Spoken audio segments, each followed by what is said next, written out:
Buenas tardes, profesor. Somos el equipo B. Los integrantes son los que se pueden visualizar en pantalla. A continuación vamos a presentar la tarea grupal relacionada a modelos de predicción. El primer modelo busca predecir el precio de acciones empleando regresión de vectores de soporte, la cual admite regresión lineal y no lineal. Lo primero que se debe realizar es importar las dependencias y los datos a evaluar serán los de la empresa Nintendo. Para ello usaremos la información de Yahoo Finance. Para ello se instalará el paquete eFinance y se importará la data colocando el nombre de la empresa a evaluar. Posteriormente se verificará la data. Seguido de ello vamos a preparar los datos. Según lo que se visualizó en la data actual, date está actuando como index, por lo que se eliminará date como index y se convertirá en columna empleando reset index. Seguido de ello, igualaremos n a 6532, el cual será la cantidad de columnas que se eliminarán usando drop, debido a que esta data será representada como puntos dentro de la gráfica del modelo posterior, por lo cual únicamente se considerarán 21 filas de los primeros años de la empresa. Seguido de ello, verificaremos el tipo de datos de las columnas. Para comenzar a predecir, el modelo se almacenarán los datos en un data frame de copia. Posteriormente se creará el modelo utilizando tres funciones, la función lineal básica, polinomial y radial respectivamente. Finalmente se visualizará el modelo y se obtendrá dicha predicción. El gráfico obtenido muestra que los precios fueron muy cambiantes en el lapso del tiempo. Sin embargo, el precio predicho fue lo más cercano posible a un futuro valor real, el cual, comprobado con la data de ese entonces, sí está acorde a los resultados. Posteriormente se realizó el mismo proceso, pero la data seleccionada fue empleando los datos más recientes. A diferencia de los resultados anteriores, veremos un creciente valor del precio de manera constante y se predice un posible valor asociado al aumento creciente que coincide con lo que se puede visualizar. A continuación presentaremos el siguiente modelo.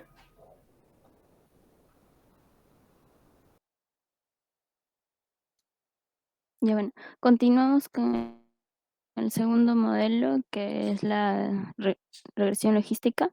Para ello hemos usado dos fuentes en las cuales me he basado, que una la que predecía el precio del stock de la empresa de Tesla. Ya, vamos a empezar que primero vamos a requerir las siguientes librerías y también la de Logistic Regression, ¿no? Para ello vamos a necesitar de una data, que en este caso es la de Nintendo, para lo cual se ha realizado eh, se ha leído la data desde el GitHub. Acá podemos ver, se observan los datos en las columnas y las instancias. Tenemos un total de 6.551 filas con 7 columnas. Eh, Podemos describir la data, por ejemplo, la estadística descriptiva para cada columna. También incluso se muestra la información del tipo de dato de cada dimensión, ¿no? En este caso tenemos la mayoría son de tipo float int y una que es la categórica, que es object. Primero realizamos lo que es un análisis exploratorio de datos. Para ello utilizamos la columna close para observar cómo es la distribución del precio durante este tiempo de año, ¿no? Podemos ver ahí hay 2 picos durante todo este año. Luego consultamos si hay valores nulos o no. Con esa tabla podemos observar que no hay valores nulos, entonces pasamos a conocer un poco de la distribución de las variables que mencionaba, las que son float y int. Ahí podemos observarla para la columna open, high, low, close y at close y volume. Podemos observar de que aquí hay un pico nada más en cada una de las gráficas. y que para la dimensión, en este caso volumen, está sesgada a la izquierda, hay una distribución sesgada a la izquierda. Luego graficamos para conocer los valores atípicos, si es que en caso tengan, un diagrama de caja o también box, ¿no? En este caso realizamos para cada variable continua, que son los int y float, y podemos observar que para la dimensión volumen eh, contiene valores atípicos, mientras que en otras no, tienen una distribución normal. Luego realizamos lo que son la ingeniería de características, es decir, la parte, la columna de tipo de datos date, que es object, la separamos en mes, año y día. Una vez que tengamos estas tres columnas agregadas, también podemos agregar una en la cual es si se ha llegado a un trimestre, ¿no? Si finaliza el trimestre, porque esto es un dato importante porque las empresas generalmente realizan su reporte cada trimestre. Luego agrupamos los datos por año, desde 1996 hasta 2022, para conocer más lo que es la distribución de estas cuatro dimensiones que vamos a trabajar, con estas cuatro. Y ahí podemos ver que existe un pico en el 2018 y en el 2021.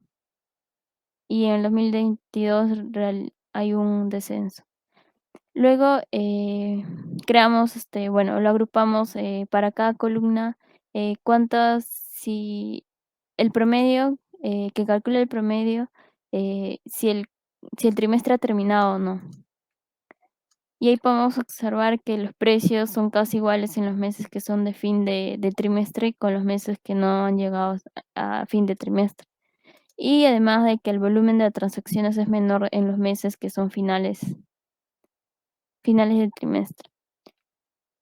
Luego podemos notar de que hacemos un gráfico de torta para conocer la variable objetivo, que en este caso es target, denominada target o objetivo, en la cual vamos a tomar los valores de las dimensiones de close.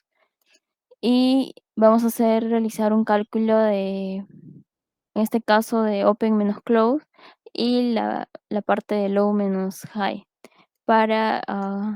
Generalmente estos datos se van a utilizar para el entrenamiento del modelo. Y podemos observar acá que la variedad de objetivo está casi distribuido, casi iguales. Por ejemplo, una distribución equilibrada o algo así. Y esta variable target nos sirve para determinar si se puede comprar o no la acción. Luego graficamos un gráfico de correlación, un mapa de calor, para ver si están altamente correlacionadas. Nos conviene que no, así que el gráfico lo muestra así, entonces está bien. Pues vamos a pasar a la creación del modelo. Vamos a primero dividir los datos.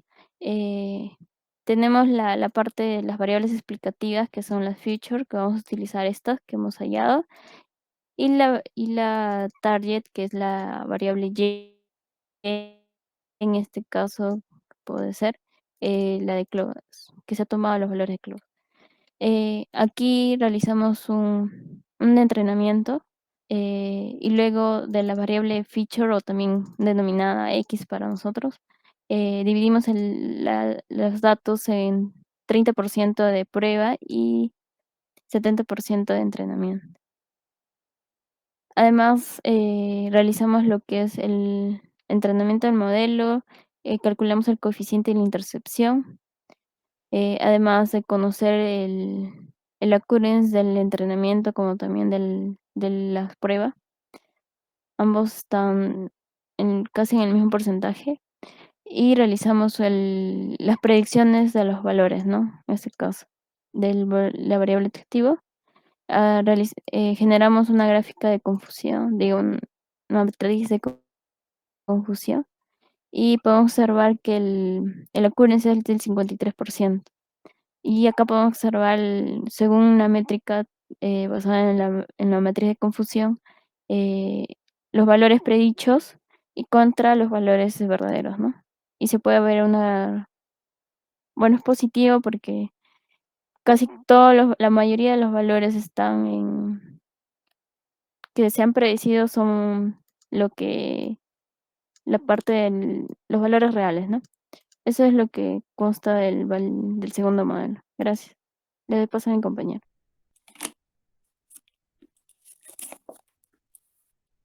Bueno, vamos a continuar con lo que viene a ser la explicación del tercer modelo, ¿no? Que en este caso estaría contemplado con el nombre de GRU. Para ello, vamos a dar primero una pequeña introducción de qué es el modelo GRU.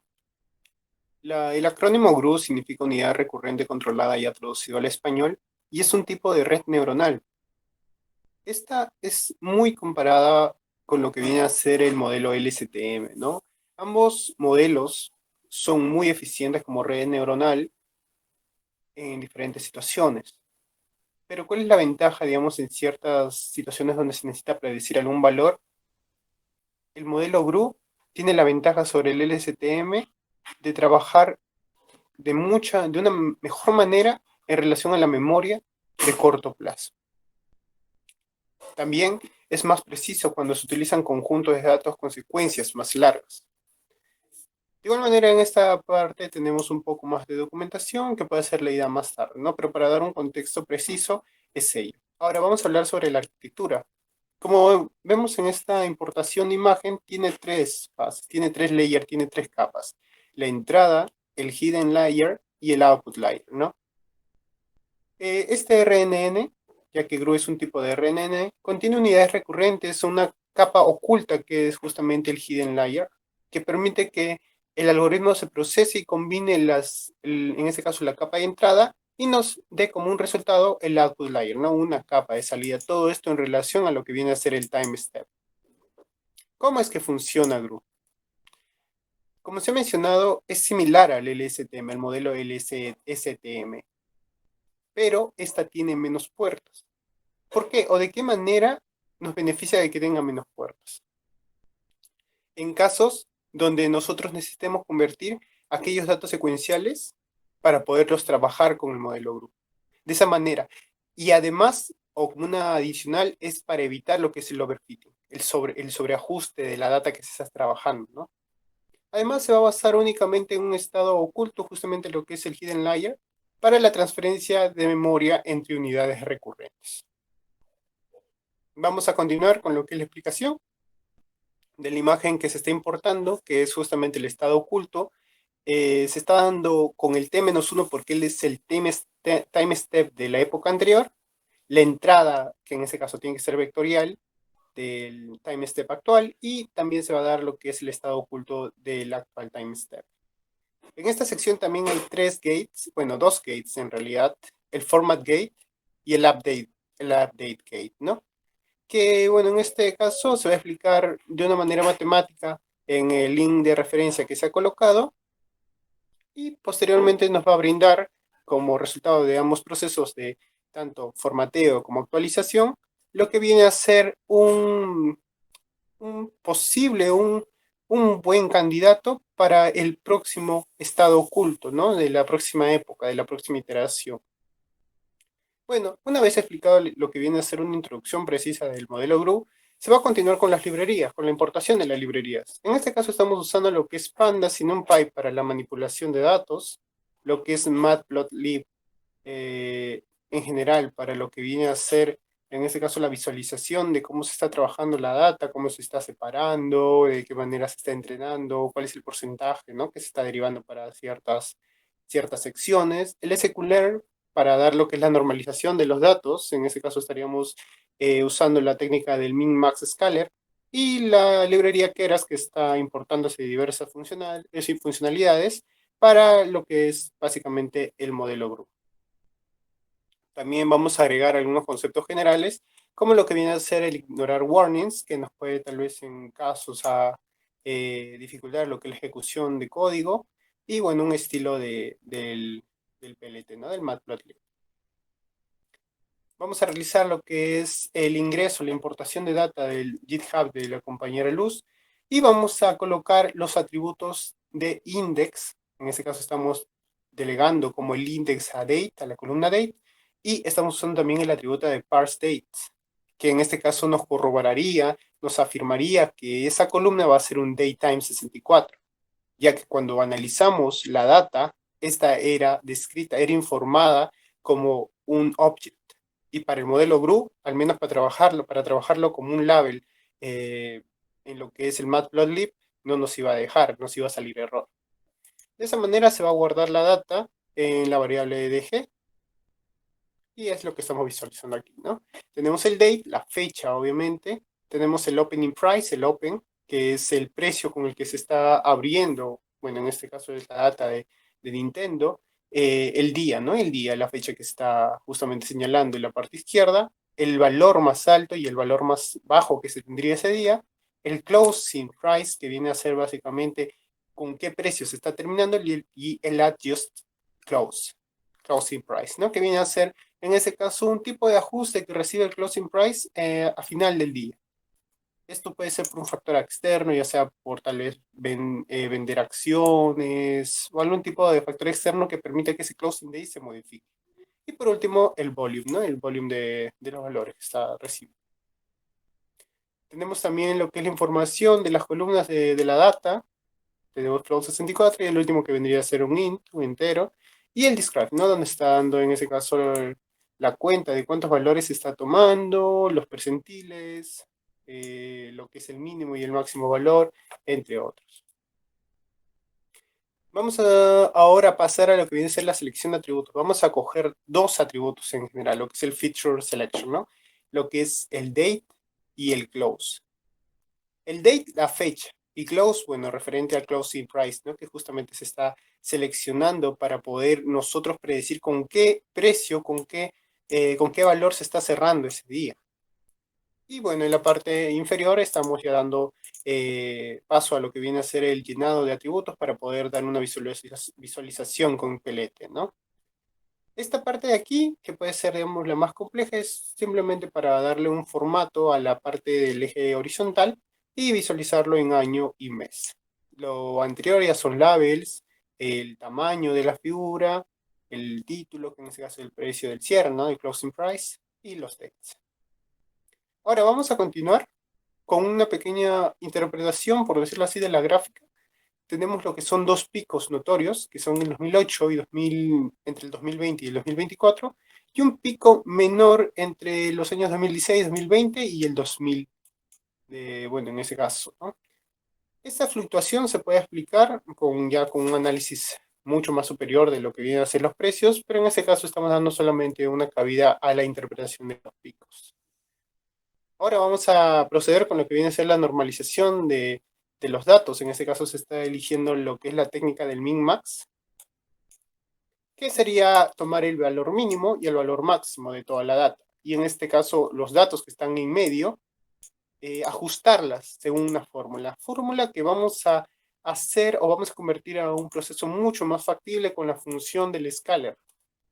Para ello vamos a explicar lo que está, bueno, escrito en esta línea de código, ¿no? Estamos determinando lo que es una variable del dataset norm, de normalización, y vamos a copiar lo que es el dataset que se está guardando. Bueno, vamos a entrenar próximamente lo que es el scaler con la función min-max scaler, que justamente se está tomando de la librería scatter, si no me equivoco, scaler, perdón. Y una vez estando entrenando lo que es el scaler, vamos a dar la normalización. Vamos a guardar en la columna close del dataset norm lo que es el scaler entrenado y vamos a ajustar la transformación justamente del dataset close. Una vez ello, vamos a realizar lo que es la impresión en tabla, o bueno, en el caso de columna, y vamos a visualizar que con esta normalización vamos a tener datos más secuenciales, como justo se está observando en pantalla. Para poder visualizar esto a mayor manera de gráfica, vamos a realizar lo que es el uso del PLT Y a diferencia de lo que viene a ser en este caso la gráfica original, tal vez no se pueda observar una diferencia notoria, tal vez un desfase de gráfica, un sesgado a la derecha, un sesgado a la izquierda, tal vez por normalización, pero al menos tenemos una validación numérica que nos permite verificar que esta es una data normalizada. Y de que de alguna manera vemos que en este caso la línea ya no es tan en picada, ¿no? Es más lineal. Posterior a ello vamos a realizar lo que es la partición de datos después de la normalización.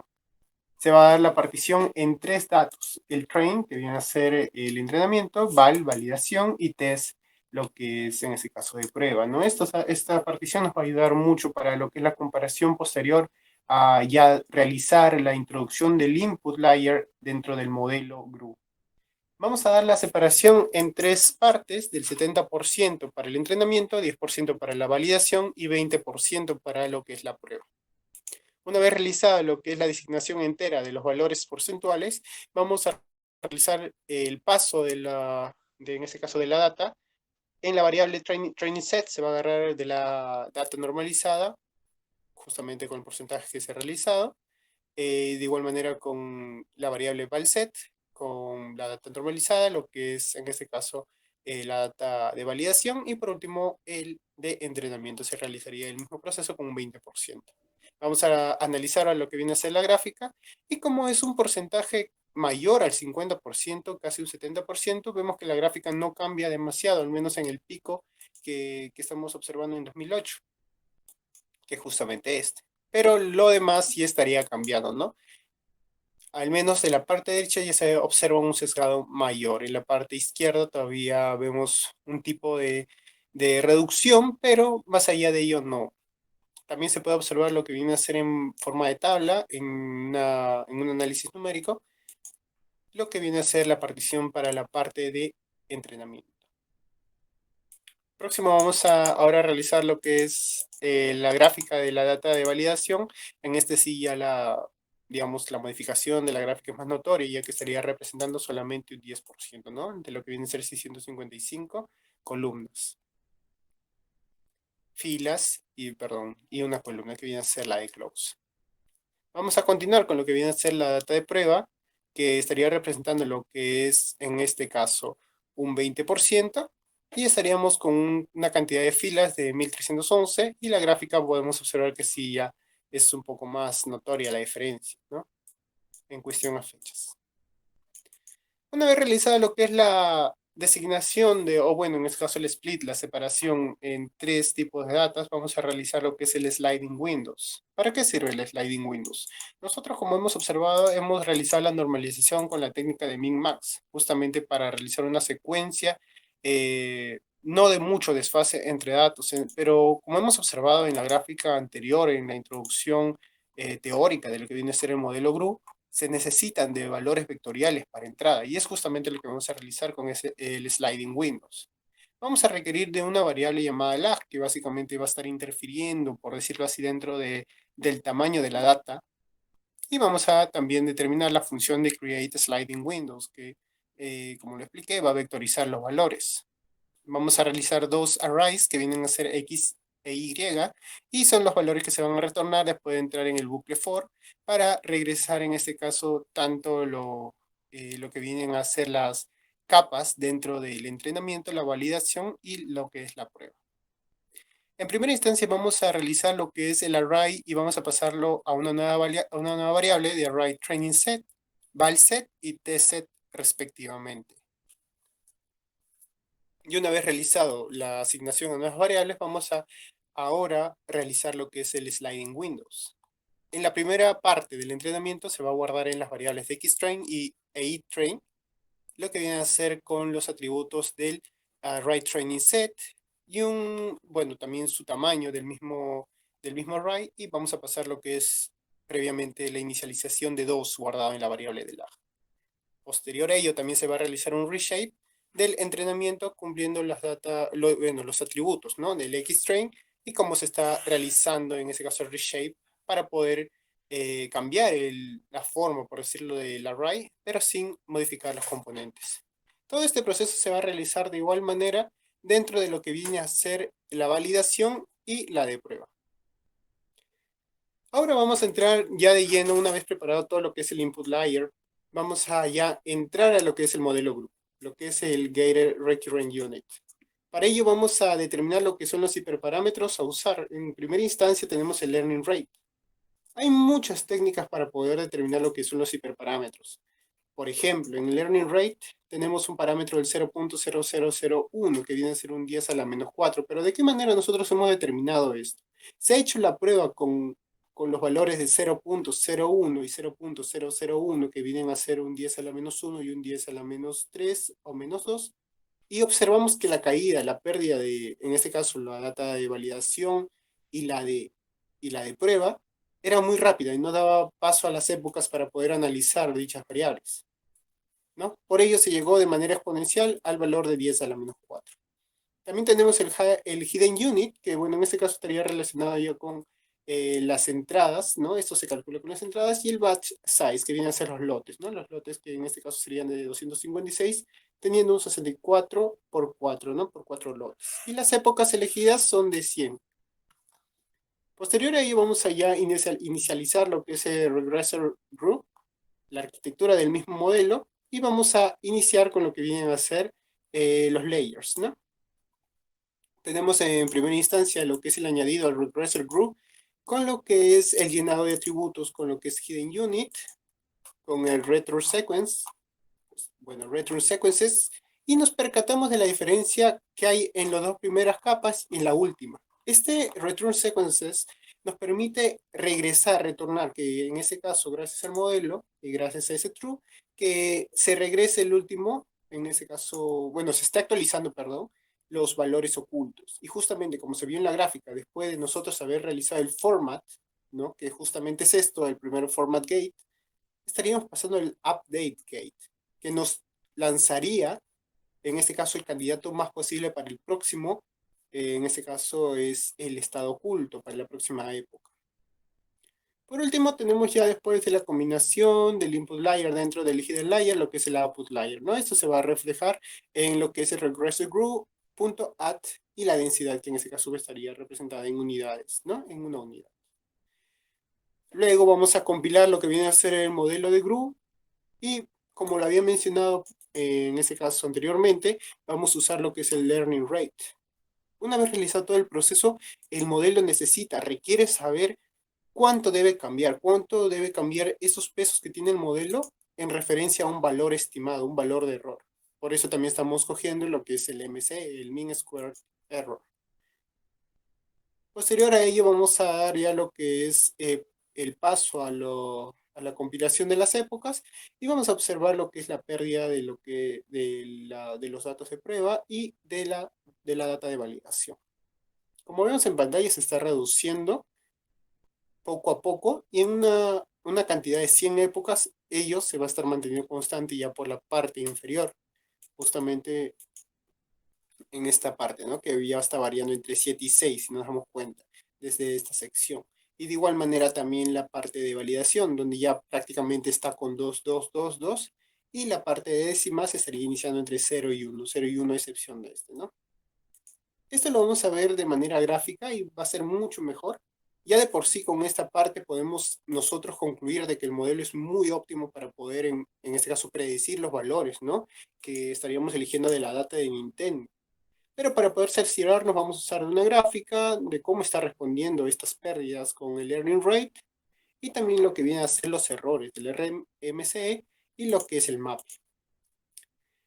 Ahora, con esta gráfica podemos validar lo que es la respuesta numérica que nos está dando el modelo, justo con el training loss y el val loss, ¿no? Que justamente es la pérdida por época. Esto vendría a ser el modelo de pérdida. De igual manera se estaría dando el learning rate, que haría referencia a un 0.0001 con un resultado de training loss del 0. Bueno, en este caso 762 por 10 a la menos 6, y el validation loss, que viene a ser 205 por 10 a la menos 6, de igual manera, en este caso en décimas. Vamos a implementar lo que es ahora el modelo que hemos nosotros preparado con lo que es el modelo group dentro de la data que ya tenemos, que es el test, ¿no? Que estamos justamente particionando para ello. Para ello vamos a invertir lo que es la técnica del min-max y vamos a revertir, bueno, vamos a invertir esa cuenta, ¿no? Ahora vamos a tomar el max min, por decirlo así. Una vez realizado ya lo que es la aplicación del modelo dentro de la data con la inversión del min max, perdón, vamos a proseguir con lo que es la comparación. Tenemos una data que justamente es el data test y un data pred que es el resultado de haber invertido, de haber ya aplicado, en este caso, el modelo dentro del data test. Y vamos a comparar. Tenemos como data test, por ejemplo, en la primera columna que es, bueno, el 0, 8.816. Y tenemos una predicción de 8.645 décimas. Nos damos cuenta que la diferencia es solo en décimas. Y a partir de 200 décimas a lo mucho, 500, pero la diferencia en décimas no es un rango grande, ni siquiera llega a 1.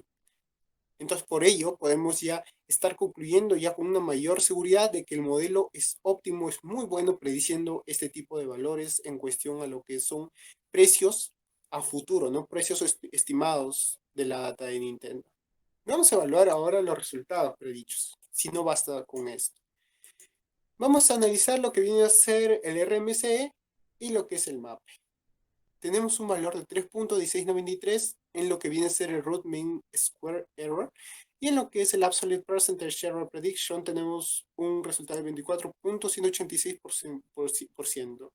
Esto nos estaría tirando como respuesta alrededor de un 76% de efectividad de accuracy de lo que es este modelo para predecir lo que son los precios del stock de Nintendo.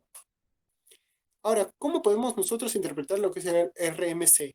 Hay muchos tipos de modelos que son tipo RNN y son aplicadas a predicciones ya sean de stock market, de precios, de Bitcoin, etc. Entonces, normalmente nosotros observamos en dichos análisis un error de 5, 8, 9, ¿no? Y nosotros tenemos como teoría que el RMCE, con más aproximado esté al 0, tiene mucha mayor efectividad en realizar predicciones. Y este modelo nos lanza un resultado de 3.1693 décimas. Por ende, es un modelo que sí se puede utilizar y debería utilizarse en este tipo de predicciones. Para finalizar lo que es la aplicación de este modelo, vamos a realizar lo que es la gráfica. ¿Cómo es que nosotros podemos interpretar esta gráfica? Tenemos lo que es el data test, el data real, en este caso de color rojo, y el resultado prediction, ¿no? El predicted result, como el azul. Vemos que prácticamente está siguiendo al pie de la letra lo que viene a ser el data test. Entonces eso significa que al menos para predecir en estas fechas es muy óptimo. Y como un resultado de análisis de todo lo anterior, ya sea a través de tablas, de los valores ya prácticamente a campo o los valores de error, se puede asegurar que este modelo es muy óptimo para poder estimar precios, el stock market, stock de Nintendo, validación de precios de Bitcoin, de monedas virtuales a un futuro. De esa manera se estaría terminando la exposición del modelo 3 de Group y se estaría dando paso a mi compañero. Gracias.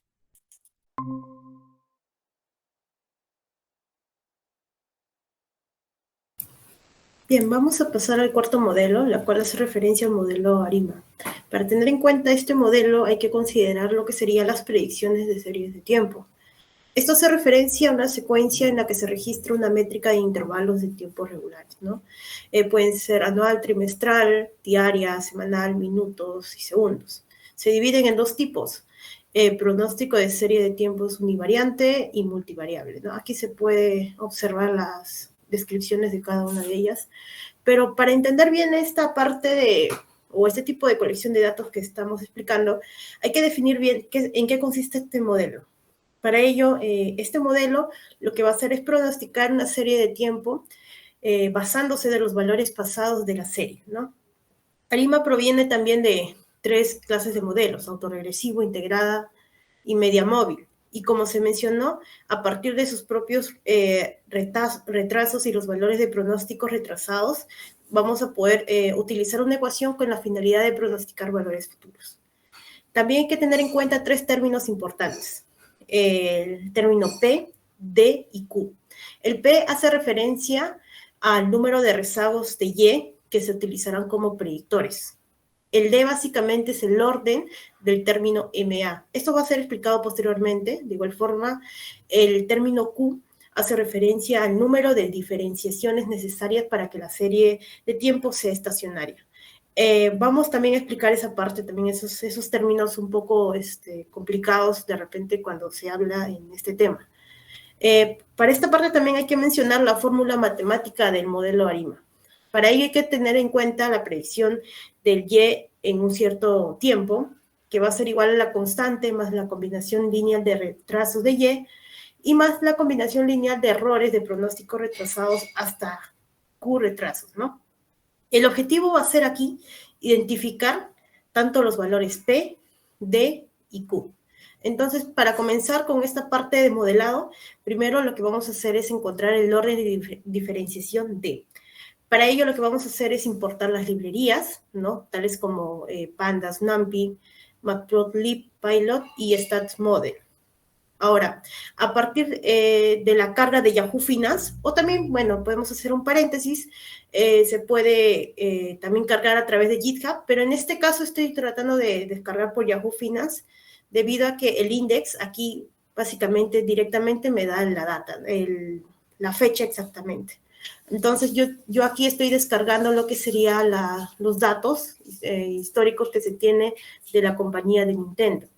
Aquí podemos observar la data ya cargada, y lo que vamos a hacer aquí es seleccionar solo uno de ellos, ¿no? Que en este caso yo estoy considerando el término de close, entonces lo que voy a hacer es copiar dentro del data frame que ya he creado, y básicamente lo que se va a mostrar solo es ese dato con el date, que son las fechas, ¿no? El periodo. Asimismo, también vamos a generar una gráfica original de acuerdo a la data que hemos obtenido. Aquí se puede observar, en el eje X podemos observar el intervalo de años, desde 1996 hasta este año, ¿no? 2022. Y acá podemos ver lo que sería la parte de los precios, que en sí estoy considerando lo que sería el close, ¿no? Ahora, lo que vamos a hacer es realizar la prueba de Dickey-Fuller para probar si la estacionalidad. Primero, hay que tener en cuenta si esta serie de precios va a ser estacionaria. Para ello, lo que vamos a hacer es, a través de las librerías, vamos a importar el addFuller, y lo que vamos a hacer es aplicar dentro de dataframe.close, eliminar los valores vacíos, los valores nulos, perdón. Y en este caso vamos a imprimir lo que sería la estadística ADF y el valor de P. Y aquí podemos observar, ¿no? Que el ADF es menos 1.534, mientras que el valor de P es 0.5. Ahora, la idea es que el valor de P sea menor que 0.005. Entonces, dado que este valor es mayor que el nivel de significancia, es decir, al término que yo ya mencioné, que es 0.05, tenemos que diferenciar esta serie. Entonces, lo que vamos a hacer es visualizar una gráfica de autocorrelación. Para ello, vamos a hacer dos diferencias con la finalidad de revisar cómo nos va a obtener la autocorrelación, y luego vamos a volver nuevamente a realizar la prueba de Dickey-Fuller. Entonces, aquí tenemos la serie original, la cual ya ha sido mostrada, y también vamos a ver su autocorrelación. Asimismo, también podemos acá obtener la primera diferenciación. En este caso, lo que vamos a hacer es agregar este término, diff, y para la segunda diferenciación o diferenciación de segundo orden, lo que vamos a hacer es aplicar nuevamente, ¿no? 2 veces. Entonces, el resultado obtenido va a ser de esta forma, ¿no? Esta es la serie original, ¿no? Esta es la diferenciación del primer orden con su autocorrelación, la cual acá vemos el número de rezagos, ¿no? Y también acá vemos la diferenciación de segundo orden, ¿no? Aquí va a variar en base al anterior. Ahora, lo que vamos a proceder después es que, de acuerdo a la serie anterior, ¿no? La serie temporal va a alcanzar la estacionariedad con 2 órdenes de diferenciación. Esto es debido a que la gráfica de autocorrelación para la segunda, o sea, para el segundo caso, es que el retraso, es decir, estos valores que se pueden visualizar, entran en la zona negativa lejana bastante rápido. Esto que indica que la serie podría haber sido sobrediferenciada. Entonces lo que vamos a hacer aquí es, nos vamos a fijar provisionalmente con la diferenciación de orden 1, ¿no?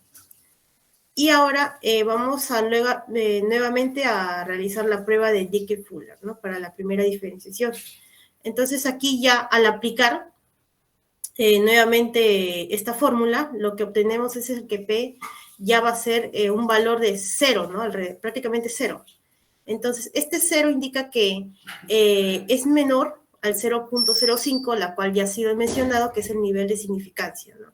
Entonces, por lo tanto, aplicando la segunda prueba con datos diferenciados una vez, ¿no? Entonces, en base a ello ya no sería necesario realizar esta prueba, pero si en caso este valor hubiera sido mayor a 0.05, ¿correcto? Lo que se tiene que hacer es nuevamente aplicar otra prueba, ¿no?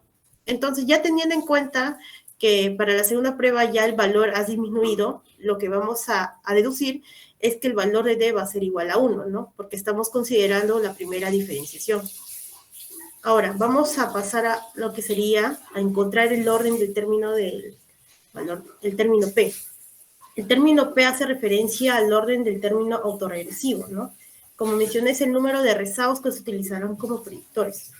En este caso, lo que vamos a hacer es realizar una gráfica PCA-CF de la primera serie diferenciada. Entonces, lo que hay que tener en cuenta aquí es la primera diferenciación, que ya le hemos considerado anteriormente, con la autocorrelación parcial que estamos tomando en cuenta en este momento. Y lo que se puede observar es que el retraso de PCACF1 es significativo. Esto es debido a que está por encima de la línea de importancia, ¿no? Es decir, que logra cruzar el límite de la significancia, y entonces lo que podemos inferir es que el valor de P adecuado para este modelo va a ser 1, ¿no? Y ya finalmente tenemos el orden del término MA, que es el término Q. Esta hace referencia a la media móvil. Y lo que vamos a hacer es encontrar el número de errores rezagados de la previsión que deben entrar dentro de este modelo.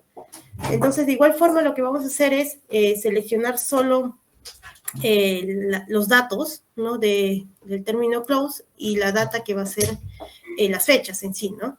Entonces, aquí vamos a aplicar nuevamente lo que sería la segunda diferenciación para este caso, ¿no? Y aquí vamos a obtener una autocorrelación simple, ¿no? Entonces, ya teniendo en cuenta esto, un par de retrasos podemos observar aquí, están por encima de la línea de importancia, ¿no? Que podemos observar en esta línea de color fucsia. Entonces, vamos a fijar de una manera tentativa que el término Q va a ser 2, ¿no? Ahora, ya teniendo en cuenta esos tres valores, ya podemos construir nuestro modelo. Entonces, teniendo en cuenta ello, vamos a colocar aquí estos tres valores. Y obviamente vamos a generar nuestro modelo, ¿no? Importando el stats model, ¿no?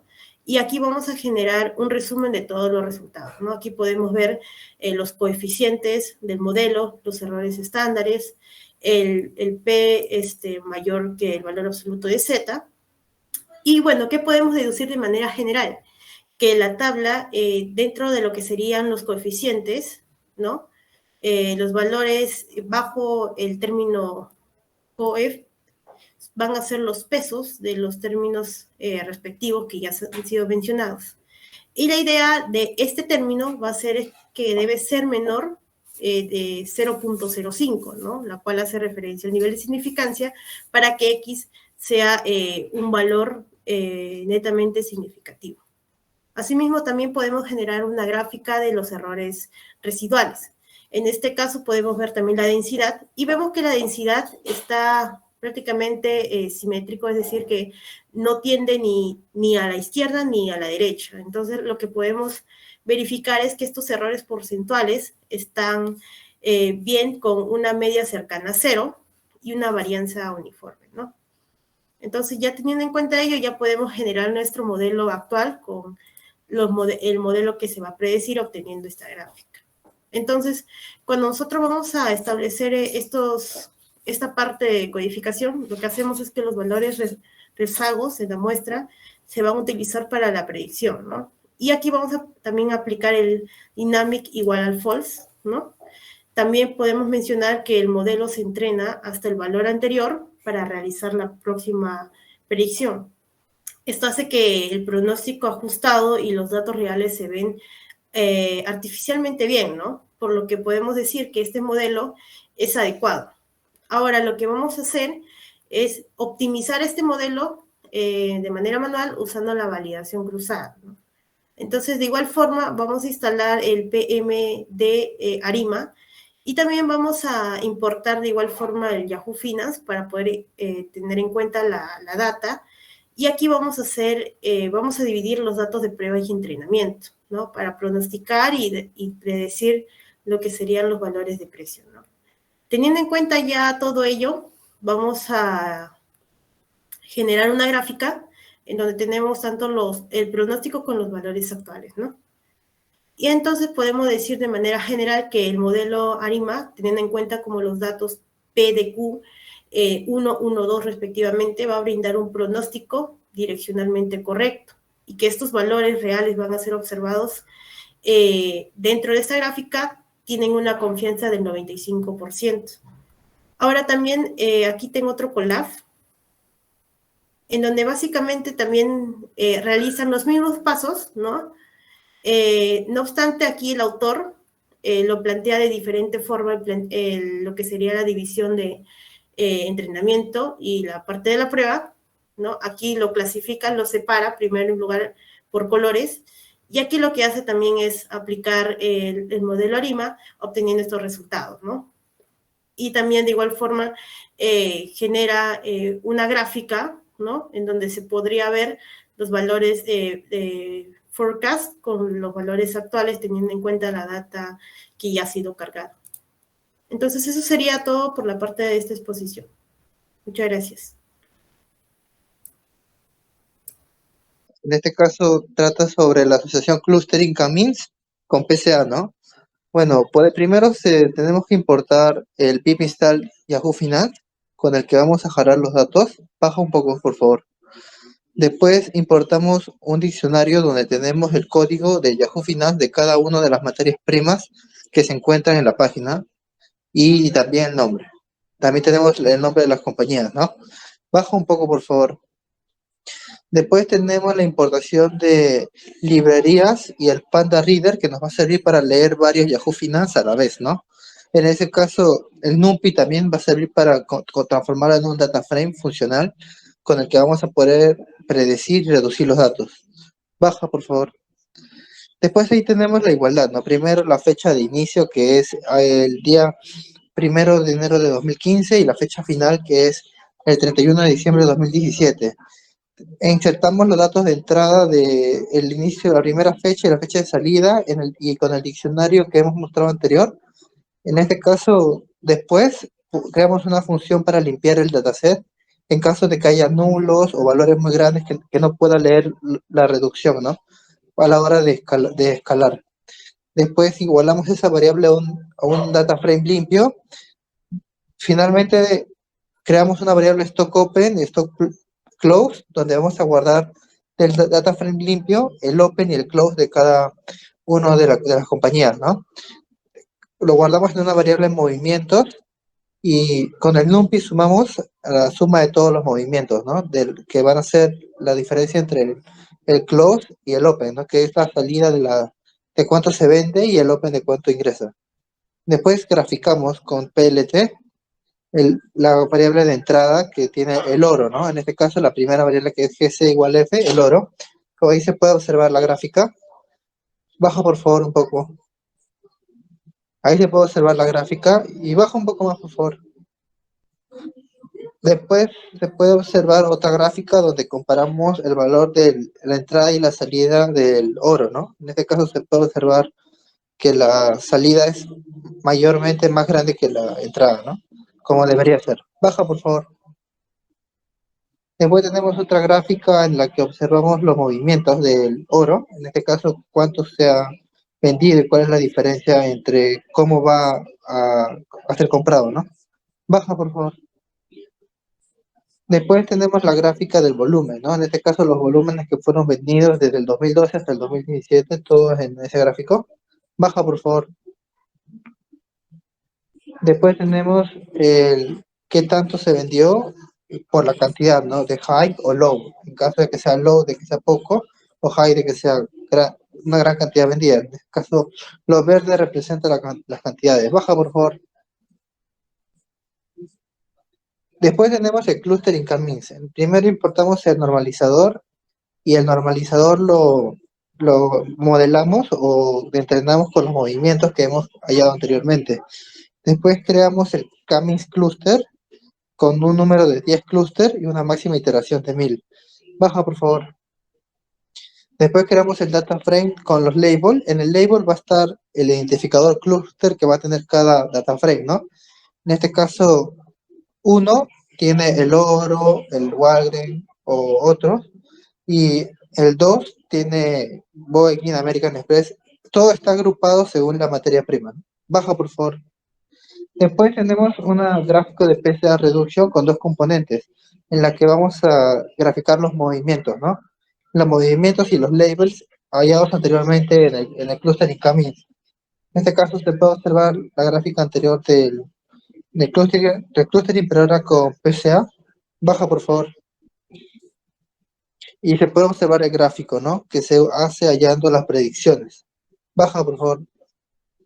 Y ahí este sería el gráfico y eso sería todo por ahora. Ahora le doy pase a mi compañero.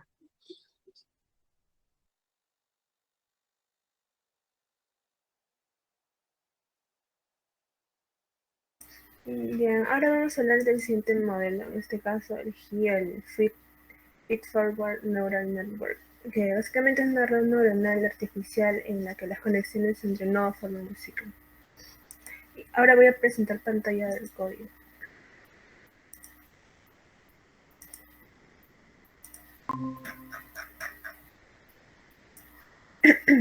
Bueno, acá primero lo que hacemos es importar las librerías no necesarias para usar el modelo de Feed Forward Neural Network. Luego en esa parte declaras unas variables, ¿no? Como el número de capas, la activación, el número de épocas, el tamaño del batch. Luego en esta parte importamos la data y la guardamos en is, ¿no? Y luego la mostramos. Luego verificamos la data, ¿no? Con las funciones de info y esas cosas. Luego pasamos a la parte de creación del modelo. En esta parte hacemos una gráfica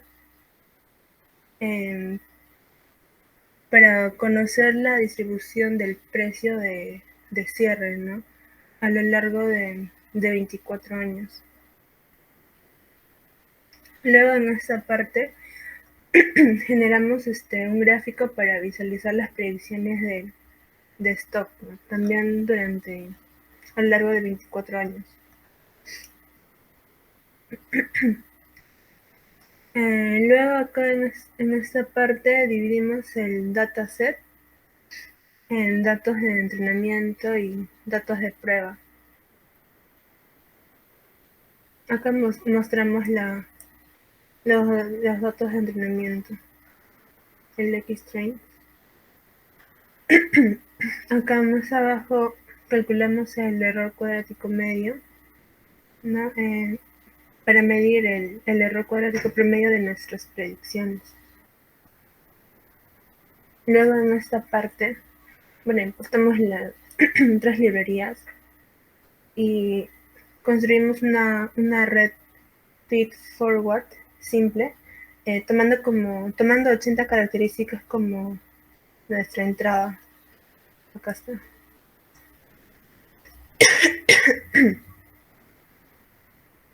Y por último,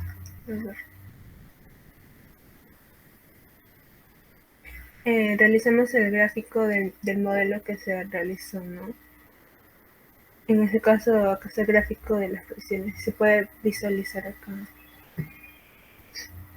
Bueno, ahora voy a dar paso a mis compañeros para continuar.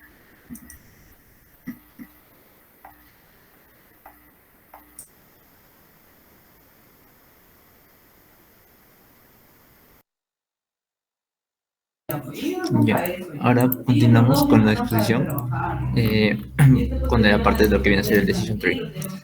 Primero lo que vamos a hacer va a ser el instalar el pip Yahoo Finance, en la cual esto nos va a ayudar a que el programa lea, ¿no?, lo que viene a ser la data. Después importamos lo que viene a ser eFinance, en la cual también vamos a jalar lo que viene a ser la data GCF. Seguido, vamos a ver las importaciones de las librerías Pandas, NumPy y Matplot para lo que viene a ser el conjunto de datos, la verificación de la data y los gráficos. Y tenemos lo que viene a ser los hist de la parte de la tabla, el hist info e inclusive también lo que viene a ser hist scribe, que nos va a dar de manera detallada lo que viene a ser el count mint, el std mint, el promedio, la moda y seguido tenemos lo que viene a ser el análisis exploratorio de datos, el EDA. Con eso vamos a poder nosotros verificar cómo es el comportamiento, en este caso del oro, tanto lo que viene a ser el precio de apertura desde el año 2000 al año 2024. Seguido tenemos lo que viene a ser la visualización de los precios altos de los datos y también la visualización de los precios bajos, ¿no?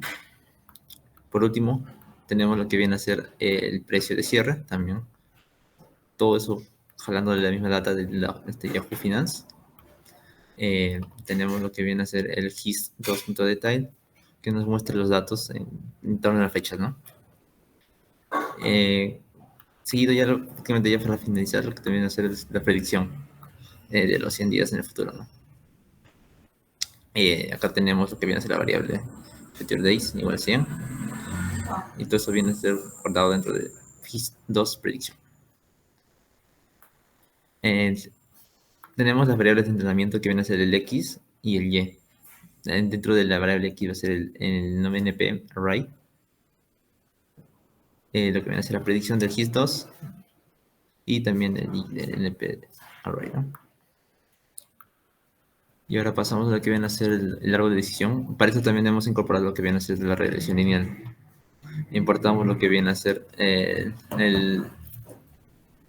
librería de entrenamiento, train test split, del mismo sklearn, igual también para lo que viene a ser los modelos del Decision Tree Regressor y el Linear Regressor. Tenemos la implementación de los algoritmos, tanto de la regresión lineal como del árbol de decisiones. Y bueno, pasamos a lo que viene a ser la lectura, ¿no?, de la data dentro de ese modelo de entrenamiento, el cual nos va a dar todos estos valores de acá.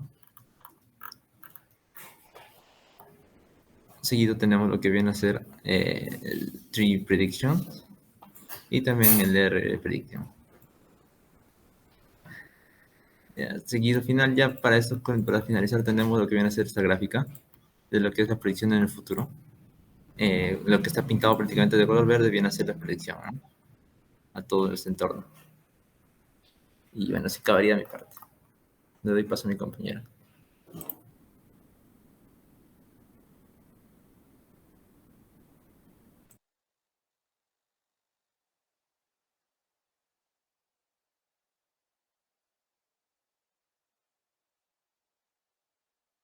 Ya, vamos a iniciar con el modelo de KNN.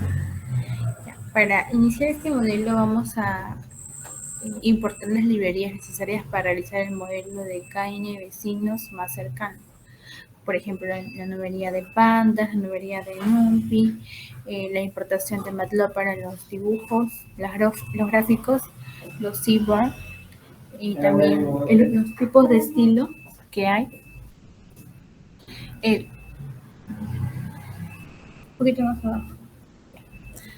Después creamos el diccionario de datos con los que vamos a extraer la data de minería prima de Yahoo Finance. Creamos una lista y de la misma manera almacenamos la información de Yahoo Finance en una lista. Baja, por favor. Ya. Luego importamos la librería necesaria para exportar una gran cantidad de datos de Yahoo Finance. Como podemos ver, está importándose.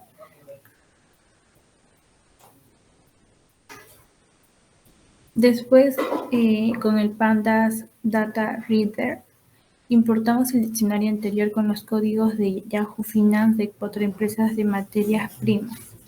Luego creamos un data frame donde guardaremos las salidas de esas 4 empresas que hemos escogido. Después creamos el data frame en donde guardaremos el cambio de cada close del data frame de closing DF. Como podemos ver, hemos realizado gráficos comparando el cierre de cada empresa en cada día.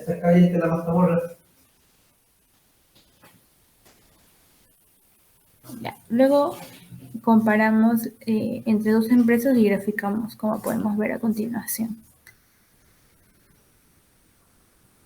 La mazamorra. Estos serían los gráficos que generó nuestro código. Después creamos una matriz de correlación para ver la relación de variables del data frame each rest con el fin de realizar un correcto modelo de predicción.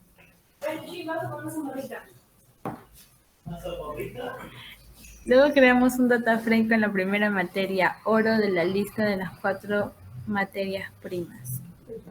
Como podemos ver. Asimismo, realizamos un gráfico de cierre que tiene la materia prima desde el 2012 hasta el día de hoy, que es 2022. Año 2022. Luego creamos un data frame con una sola columna, close, y convertimos el data frame a número y estandarizamos la data, como podemos ver. Asimismo, vamos a crear la data de entrenamiento y prueba y lo ponemos en una variable de entrenamiento y prueba, creando una función para crear el dataset, y lo insertamos en 2 data frames, uno de entrenamiento y en el otro para la prueba del modelo.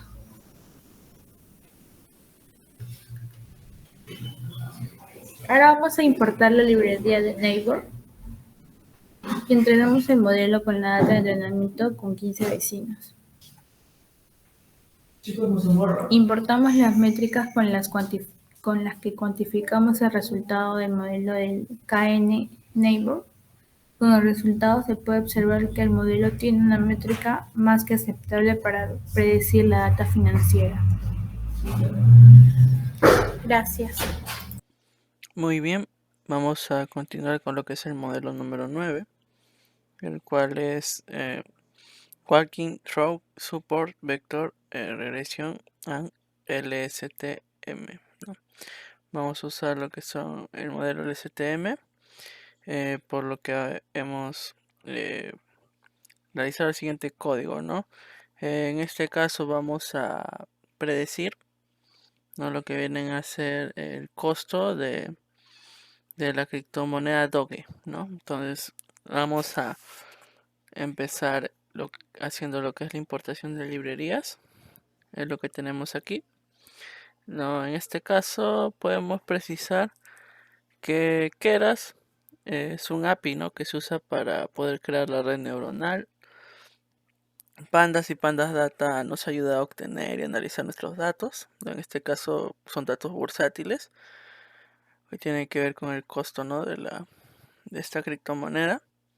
El data time nos sirve para poder fijar las fechas de existencia, ¿no?, para el análisis de datos. El NumPy nos va a ayudar a remodelar los datos para alimentar nuestra red neuronal. El Matplotlib, ¿no?, es para trazar y visualizar nuestros datos por medio de gráficos.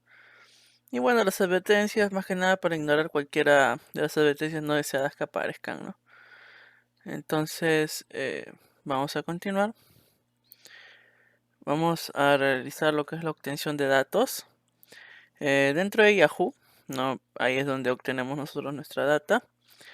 Pero como lo que se hace es comparar en este modelo, básicamente lo que vamos a hacer es comparar. Necesitamos dividir nuestra data en dos partes, ¿no? En Yahoo nosotros pudimos sacar la data de Doge. Está desde el año 2018 hasta el año 2022, más o menos estos días en diciembre. No, entonces lo hemos hecho en dos secciones. Desde el 2018 hasta el 2020 lo vamos a usar para poder entrenar nuestro modelo. Y los años 2021 y 2022 vamos a usarlos para compararla con nuestra predicción, ¿no? Entonces por eso es que hemos hecho aquí la obtención de los datos, definiendo DF, ¿no? Que es nuestra data para entrenamiento, y test DF, que va a ser con lo que vamos a comparar, ¿no? Ahí están ambos links de GitHub, ¿no? Donde están subidos los archivos de ese evento, los importamos y los nombramos, ¿no? Y también lo que hemos hecho ahí es las columnas date, ¿no? Al comienzo al tratar de ejecutar los pasos siguientes, no nos dejaba porque date no estaba, estaba en string y necesitábamos que sea de tipo date, ¿no? Entonces por eso la conversión. Una vez hecho eso, vamos a continuar con lo que es vamos a ordenar los datos, ¿no? De acuerdo a las fechas. Porque como esto de aquí, lo que estamos haciendo es una predicción de series de tiempo. Lo que queremos es que nuestros datos sean secuenciales, ¿no? Entonces por eso ordenamos los datos para que estén ordenados por medio de fechas, ¿no? Entonces realizamos eso y restablecemos el índice, ¿no? Y establecemos el índice para asegurarnos de que las fechas de los precios de nuestras acciones sean una columna, ¿no? En nuestro marco de datos, que es básicamente lo que tenemos ahí. Ahora lo que vamos a hacer es graficar nuestros datos y también la media móvil, ¿no? Tenemos aquí el código y nos muestra estos dos gráficos de aquí. Entonces básicamente, ¿qué estamos haciendo aquí? Obtenemos nuestros precios de cierre ajustados de nuestro marco de datos y trazamos una media móvil para esta de aquí, ¿no? La media móvil nos ayuda a poder suavizar los datos, ¿no? Que tienen muchas fluctuaciones y nos ayuda a ver mejor la tendencia a lo largo del plazo de los datos, ¿no? Gracias a esto de aquí nosotros podemos definir un periodo de tiempo en que lo que vamos a hacer es poder tomar el promedio de estos datos y definimos aquí, ¿no? Una media. Aquí lo hacemos con 100. Cada 100 días va a realizar la media y va a salir la media del valor, ¿no? De la acción en ese periodo de tiempo. Entonces aquí tenemos estos dos gráficos y ahora lo que vamos a hacer es realizar una conversión de estas fechas, ¿no? Aquí lo que hacemos es crear una copia de nuestro marco de datos y lo llamamos dates-def, ¿no? Y almacenamos nuestras fechas originales en org-dates, ¿no? Esto de aquí más adelante lo vamos a usar para trazar nuestras predicciones y fechas, ¿no? Ahora lo que vamos a hacer luego es convertir nuestras fechas date-def en números enteros, ¿no? Eso es lo que vamos a hacer en esta parte del código. Más que nada necesitamos esto, ya que en los vectores de soporte y en las redes neuronales no aceptan variables de tipo date, ¿no? Necesitan enteros, entonces por eso realizamos esto. Vamos a seguir. ¿Está? Entonces vamos a continuar. Lo que vendría a seguir es básicamente vamos a usar lo que es sklearn y support vector regression, que es SVR, ¿no? Para predecir los precios en nuestros datos, ¿no? Que es lo que tenemos aquí. Una vez hecho esto, lo que vamos a hacer es normalizar nuestros datos. Aquí creamos, ¿no? Nuestros datos de entrenamiento y los normalizamos, ¿no? Usamos también aquí sklearn para crear un objeto min-max scalar, ¿no? Que sirve para reducir el rango de nuestros valores a 0 o 1, ¿no? Básicamente eso. Es esto de aquí. Una vez hecho esto, vamos a preparar los datos para la red neuronal, ¿no? Creamos la función create-dataset. Esta de aquí lo que va a hacer es realizar un bucle desde 0 hasta lo que es la longitud de nuestro conjunto de datos, ¿no? Básicamente, cada índice en la matriz X-train contiene una matriz de 36 días de precio de cierre, y train contiene el precio de cierre un día después, ¿no?, de estos intervalos de tiempo. Entonces, no, hablando un poco más sencillo, alimentamos esta red neuronal con 36 días de los precios de cierre anteriores, y luego hacemos que prediga el día siguiente, ¿no?, desde aquí. Y eso se puede visualizar aquí un poco más abajo, lo que tenemos aquí. Agrupa 36 y al final bota el Y-train, ¿no?, que tenemos ahí. Entonces, una vez hecho esto, vamos a hacer lo que es la construcción del modelo, ¿no? Entonces, en secuencial, ¿no?, construimos nuestra red neuronal, ¿no? Creamos el modelo como secuencial. En este caso, no secuencial, lo que significa que puedes crear un modelo capa por capa, ¿no? Hay una sola entrada y una sola salida en esto, ¿no? Luego creamos dos capas LSTM con 20% de abandono después de cada capa. La primera capa que aquí tenemos es return-sequences, que es true. Hacemos esto porque hemos ampliado las capas y queremos que la segunda capa tenga una entrada secuencia tridimensional, ¿no? Aquí tenemos también input shape, establecido en nuestra forma X para asegurarnos de que tenga la misma forma 3D de nuestros datos. En cuanto a la capa de salida, cuando se crea una capa de salida es solamente un nodo, ¿no?, que ocupa un número entre 0 y 1. Una vez que se compila este modelo, usamos el optimizador Adam, que es un algoritmo de optimización, ¿no?, y definimos nuestra función de pérdida como el error cuadrático medio. Esto de aquí también se usa para poder minimizar la función de costo de error cuadrático medio, ¿no? Y lo que es el ajuste del modelo, ajustamos el modelo retropropagación y nuestro optimizador Adam, ¿no? Definimos épocas en 20 y nuestro tamaño de lote es 10, ¿no? Usamos la función de división integrada de Keras para dividir nuestros datos en un 70% de datos de entrenamiento y un 30% en datos de prueba, ¿no? Básicamente todo lo que se hace aquí. Acá procesa. Y acá lo que realizamos es el trazado de la pérdida del modelo, ¿no? Aquí se usa más que nada el código del API de Keras para poder trazar la pérdida del modelo, ¿no? Esto de aquí. Y aquí ya se realiza como tal la predicción, ¿no? Y se puede observar aquí, ¿no? Obtuvimos este resultado. Si bien es cierto, por periodos la predicción es bastante cercana. En este periodo central de aquí podemos ver que no. Esto puede deberse a muchos factores, ¿no?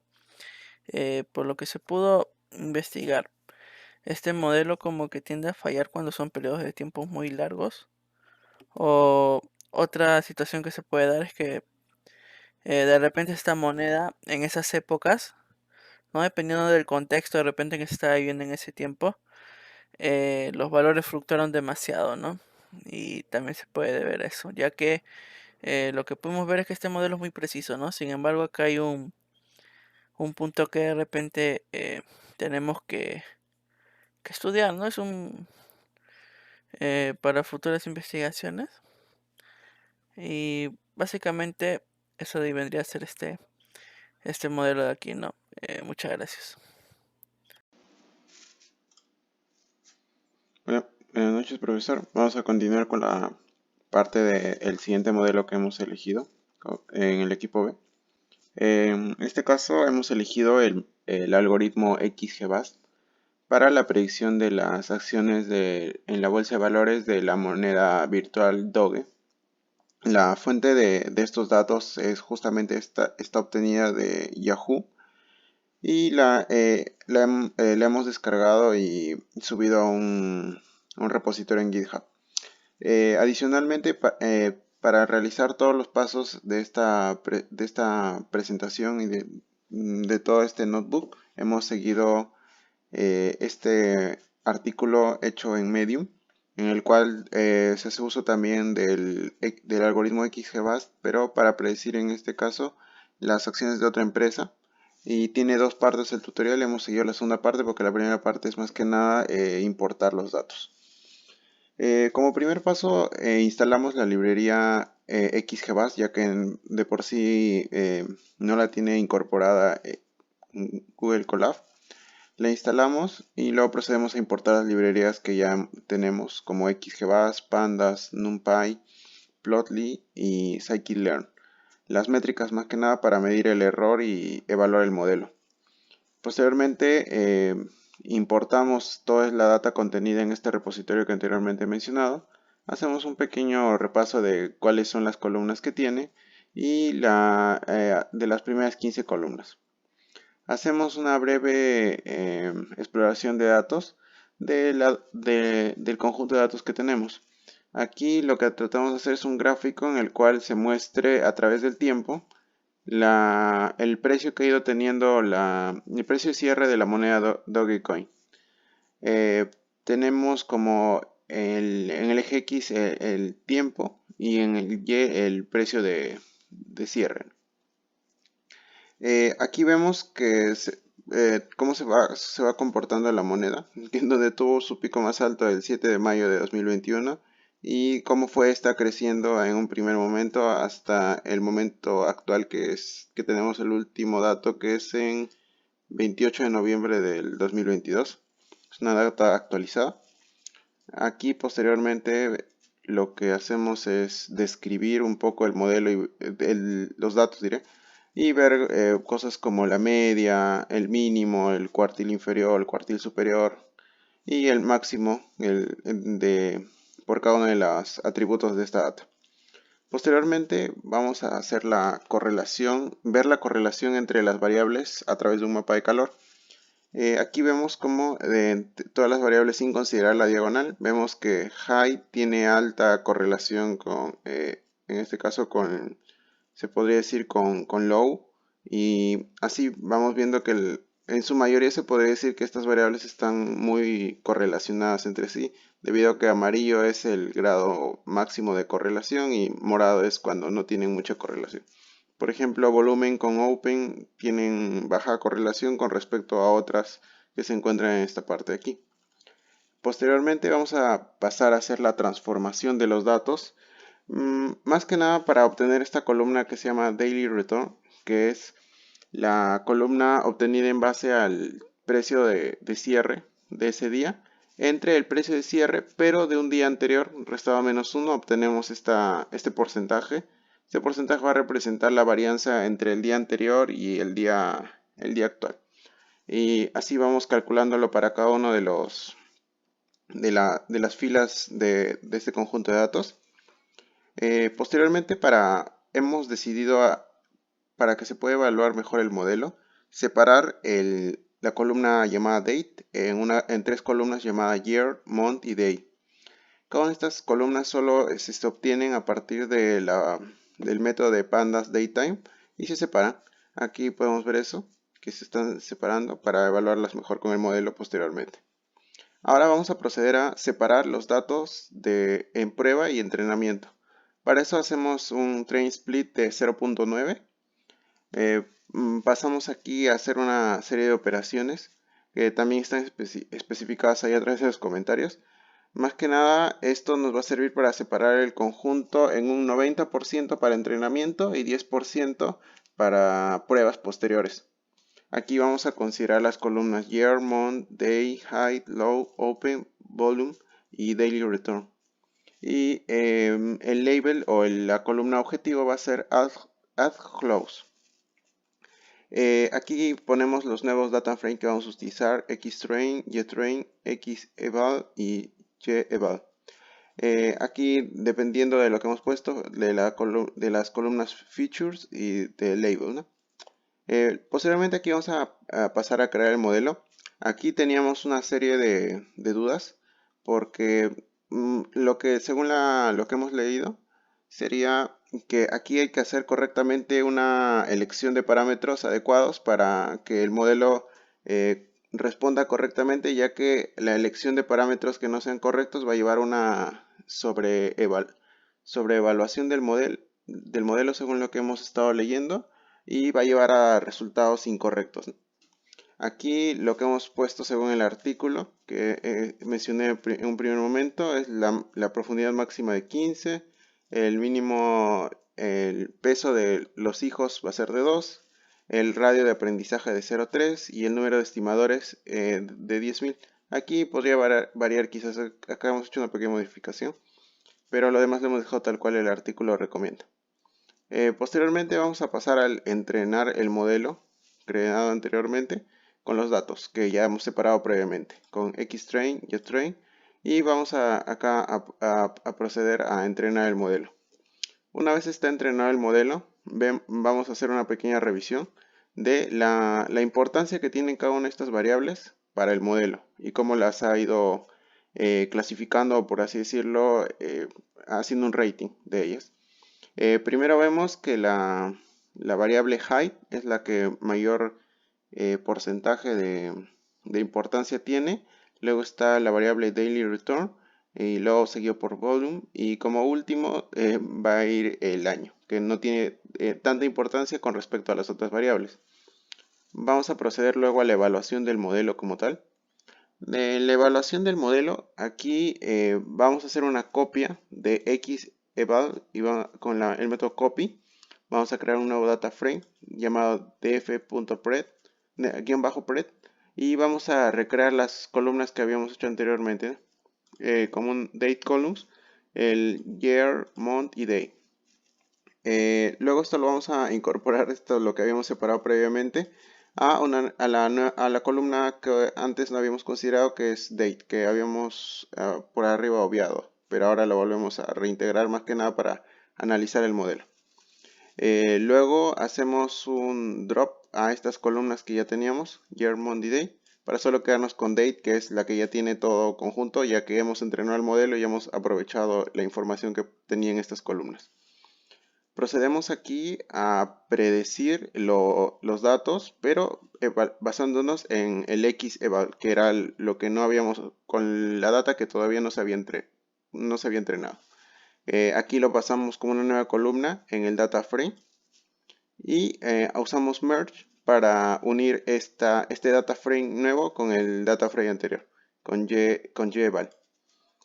A partir de esto obtenemos el siguiente data frame. Aquí mostramos las primeras 15 filas y se puede ver aquí el valor real, que en este caso en la primera fila es 0.079 y lo predicho es 0.081, y así va variando entre uno de ellos, donde a simple vista podemos notar que es muy exacta, casi la precisión varía muy poco, la verdad, del valor real, y vamos a seguir analizando más adelante.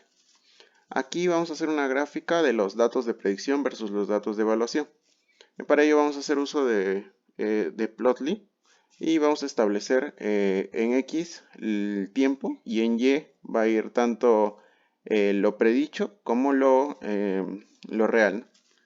Vamos a hacer acá la predicción, el gráfico, como título lleva esto, y se puede notar que la barra azul representa los valores reales que se tenían a lo largo del tiempo del precio de cierre de esta moneda, y la barra en rojo representa a todos aquellos valores que hemos predecido en base a lo que habíamos previamente entrenado.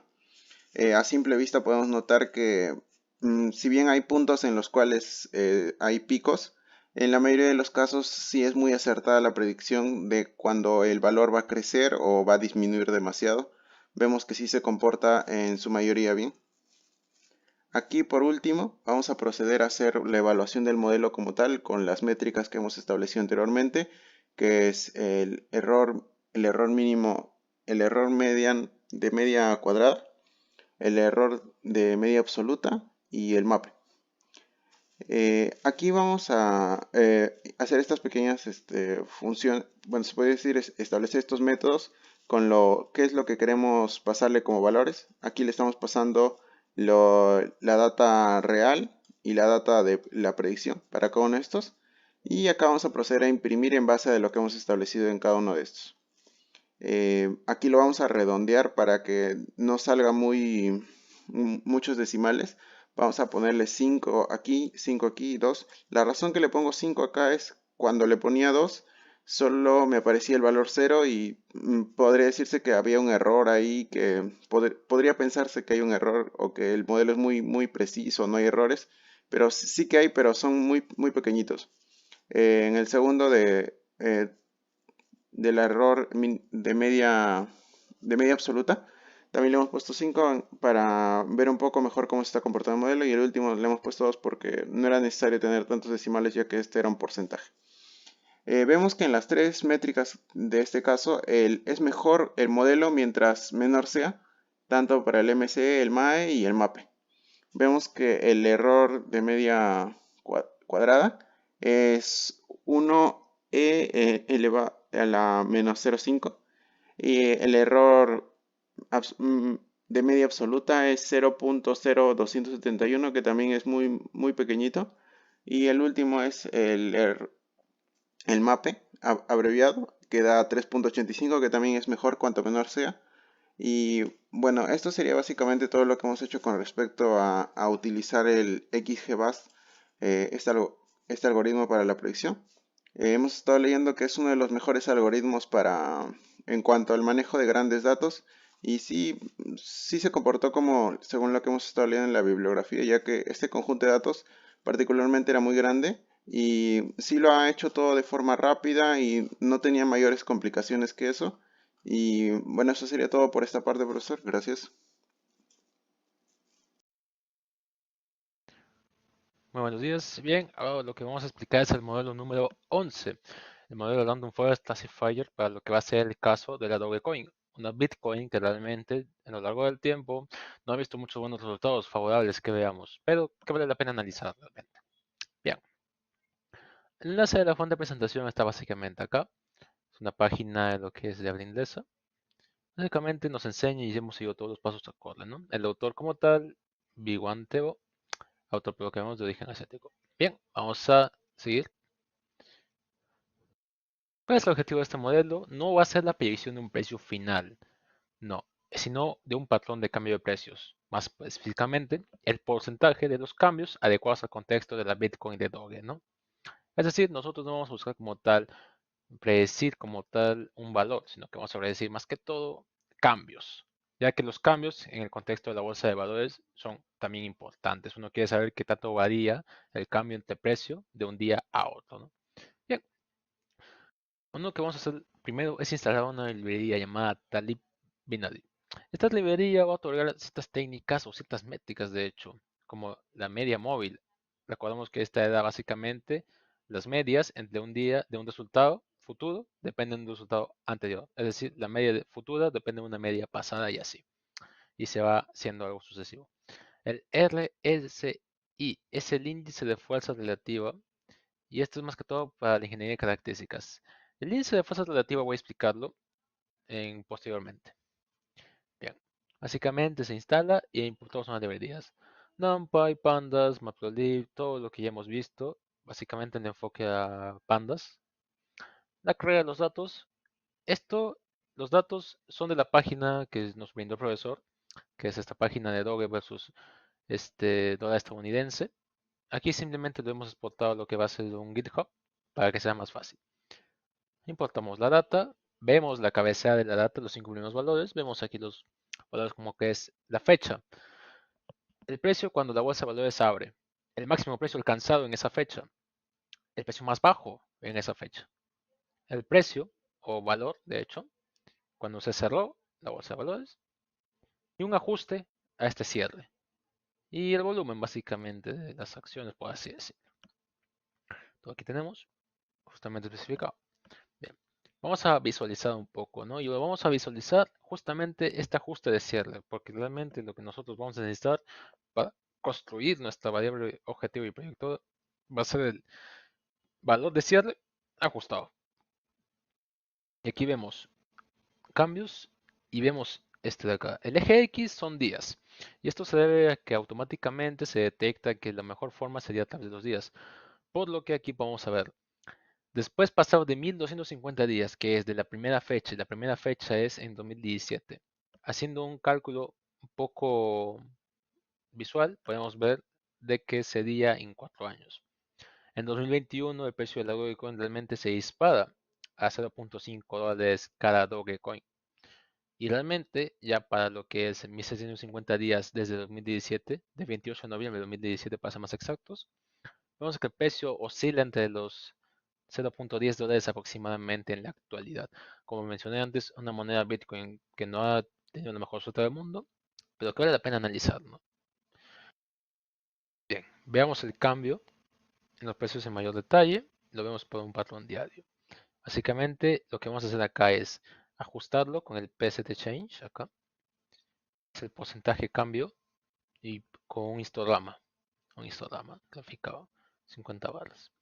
Y vamos acá a ver, simplemente definimos el nombre y vamos acá. ¿Qué quiere decir esto? Esto es frecuencia, este es histograma. La frecuencia de cambio, realmente vemos aquí cómo los valores están de menos 0.01 a 0.01, es decir, entre días realmente varían de un valor de dólar de ese motivo.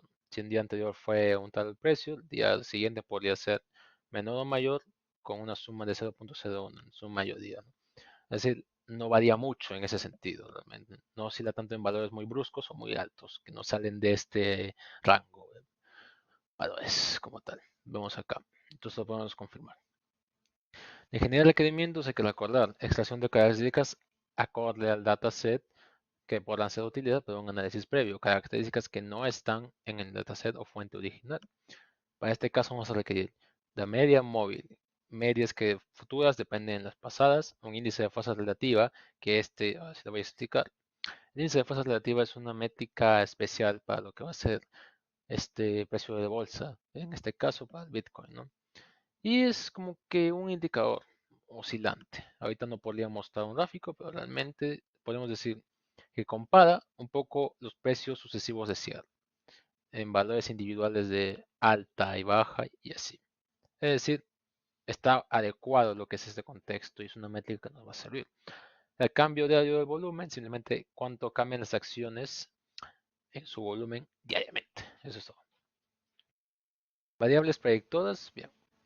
Lo que vamos a hacer va a ser hallar la media móvil, índice de fuerza relativa para precios en 14, 30, 50 y 200 días. Bien. Lo primero que vamos a hacer va a ser tener una lista vacía de características llamada Future Names, va a estar totalmente vacía. Y vamos a calcular lo que es en bucle, lo que son las medias móviles y los índices de fuerza relativa en estos mismos periodos. ¿Por qué 14, 30, 50 y 200 días? Es debido a que así lo define con lo más adecuado el autor. Bien, aquí vemos nuestro set que es Doge Data. Aquí vamos al MEA, el tipo string y con talib, justamente lo que mencionamos, talib, para ya poder tener la media y el índice de fuerza relativa. Ponemos como los parámetros el precio de cierre ajustado, sus valores y en el tiempo definido, ¿no? Por ejemplo, en el tiempo de 14, en el tiempo de 30, en el tiempo de 50, en el tiempo de 200 días, así sucesivamente. Y vamos agregando estas características. Y vamos a usar justamente este método para el cálculo del porcentaje de volumen diario. Y así también lo vamos a añadir a nuestras características. Vamos aquí definimos volumen de cambio en un día. Va a ser igual al volumen de la data con el método de PCT change, porcentaje de cambio básicamente, percentage change básicamente. Añadimos y lo extendemos, ¿no? Simplemente lo agregamos a esta lista vacía. La variable objetivo, porque estas fueron las variables predictoras. Tenemos que vamos a usar el método shift para alterar nuestro ajuste de precio cerrado y obtener porcentaje de cambio en cada 5 días. Y de esta manera, aquí vemos en cada 5 días y le va alterando por 5, por así decirlo, el precio de ajuste cerrado, el precio cerrado ajustado. E igual, Vamos acá con el porcentaje de cambio. Este es porcentaje y este es valor. Vamos a eliminar datos nulos debido a que no la mayoría va a cumplir con las expectativas y vamos a ver. Y aquí vemos que ya no solo nos quedamos en volumen, sino nos tenemos ahora la media móvil en 14 días, el índice de fuerza relativa en 14, media móvil en 30, la en 30 y etcétera. Se nos acaba. Esto básicamente quiere decir el precio futuro en 5 días, el precio cerrado futuro 5 días varía así. El porcentaje de variación es así. Y así básicamente. Nos está diciendo eso, cómo fue en esa fecha. Cómo altera, por así decirlo, ¿no? Cómo se altera. Separación en conjunto de entrenamientos sin prueba. Vamos a definir nuestra X y nuestra Y, básicamente. Esto es simple. La X como las características con la lista y la Y como el precio en 5 días que se va a cerrar como porcentaje, el porcentaje. Nosotros queremos esto. No queremos esto, queremos porcentajes. Más fáciles de analizar, más sencillos. Definimos el tamaño del entrenamiento como 85% y simplemente ponemos en cada uno ya. Entrenamiento como 85, prueba como 15%. Vamos a entrenar nuestro modelo, básicamente poniendo aquí un diccionario de parámetros como número de estimadores, profundidad máxima, características máximas 4 u 8 o estado aleatorio 42, ¿no? Y vamos a definir puntuaciones. ¿Por qué queremos hacer esto? Porque básicamente nosotros queremos saber mejor parámetro y justo lo vamos a utilizar con parámetros Leading Boolean, ¿no? Vamos a simplemente entrenar el modelo con estos parámetros, vamos a ajustarlo y vamos a añadir todas estas puntuaciones. ¿Para qué? Ya que realmente la mayoría de estimadores están solo con un elemento, pero nosotros necesitamos saber este quizás. ¿Es mejor con 4 o con 8? El mejor índice nos va a decir justamente eso, dándonos el mayor argumento. Y nos dice, mayor argumento, 8.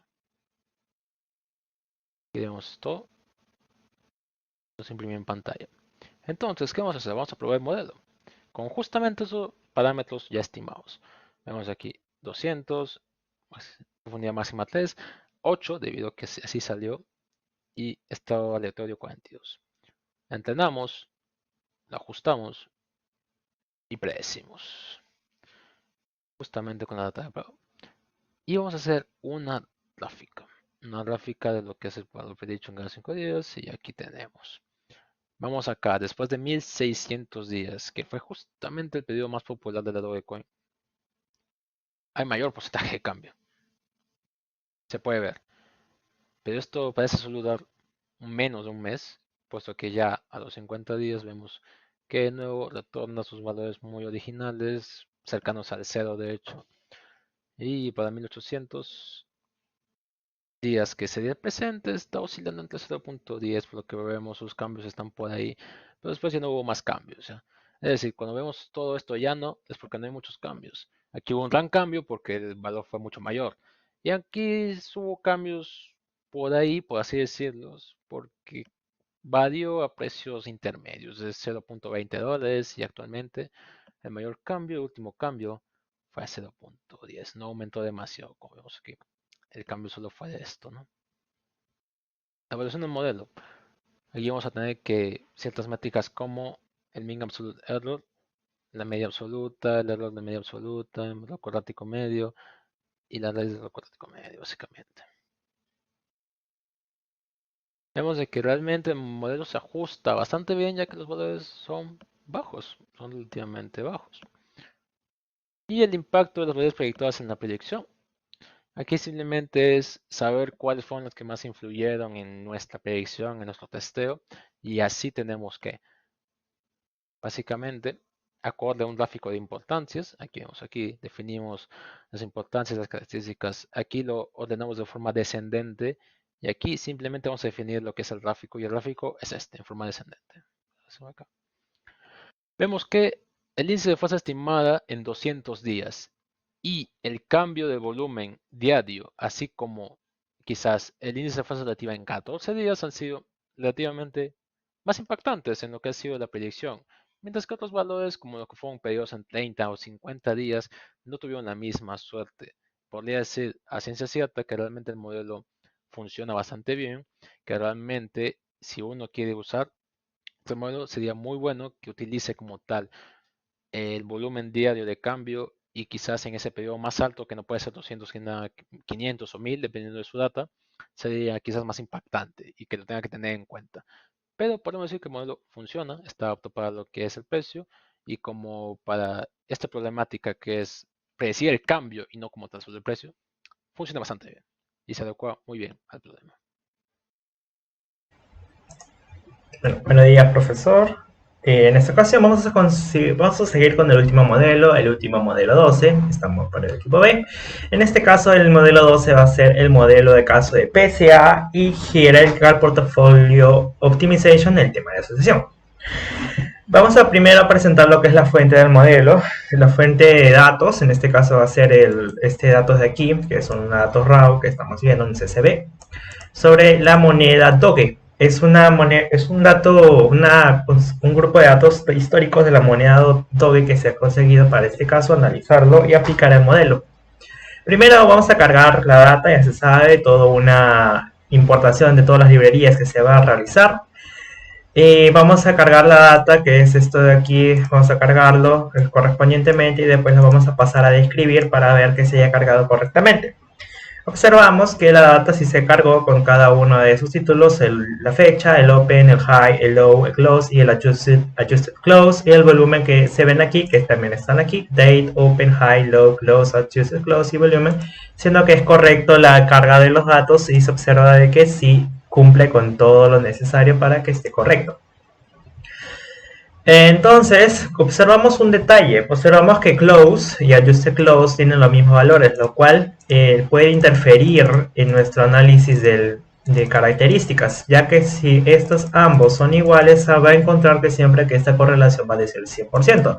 Y la idea es hallar una relación que entre dos características y no sobre dos características, que una es el cierre y el otro es el ajuste del cierre, que prácticamente por definición están relacionadas.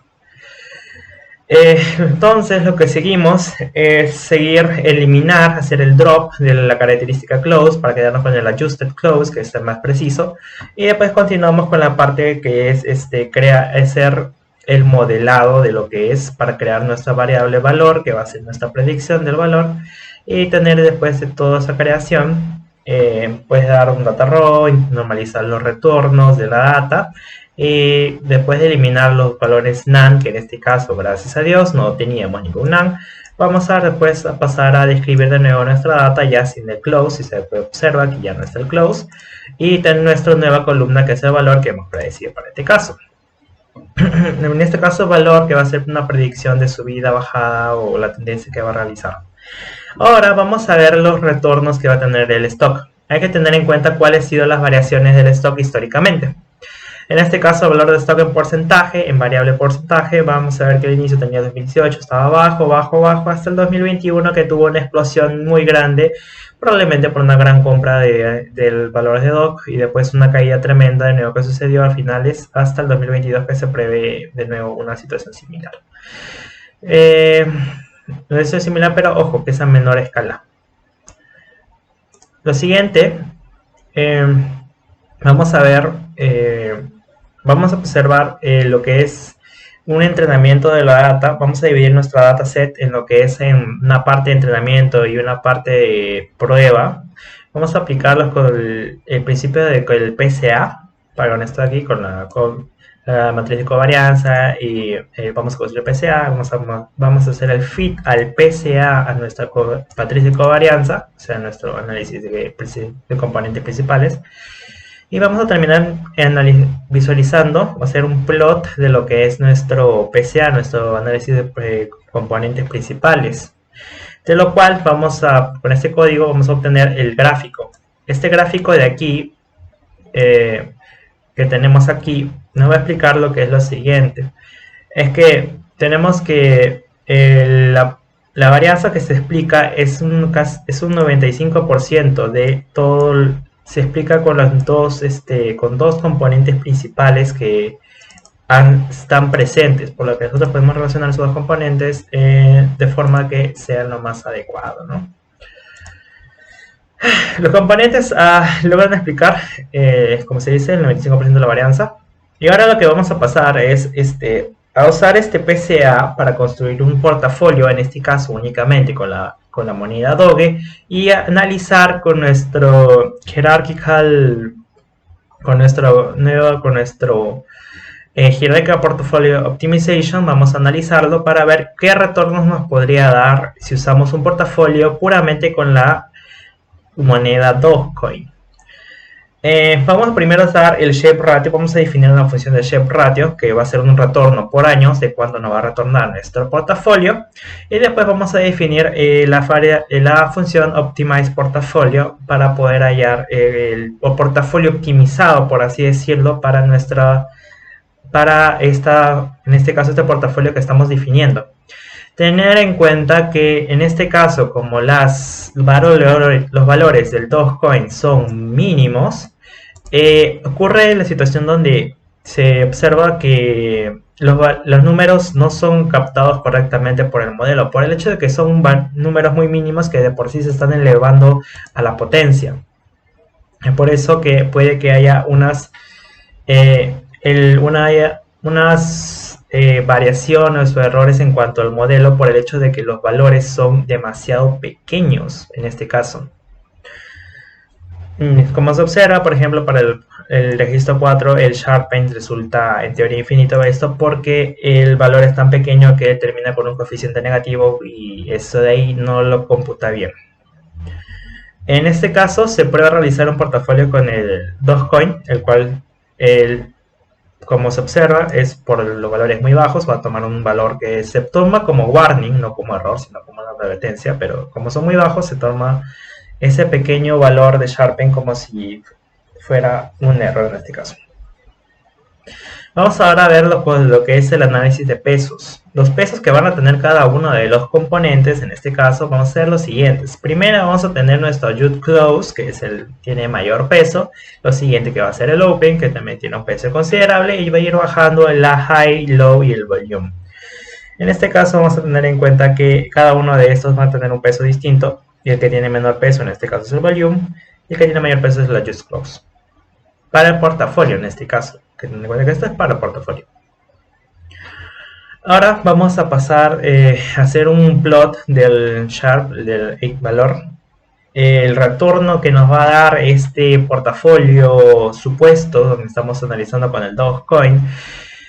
Vamos a observar que si bien no hay ninguna ganancia, ninguna pérdida, porque prácticamente las variaciones son mínimas, hay que tener para el 2022, a nivel de julio, se va a observar una pérdida muy grande debido a las variaciones. Esto ya se observó en la parte de arriba, donde se observaba una variación, un pico alrededor de 2022, donde podría variar de forma lo cual nos podría afectar de forma muy negativa en el caso de que no se retire de forma adecuada.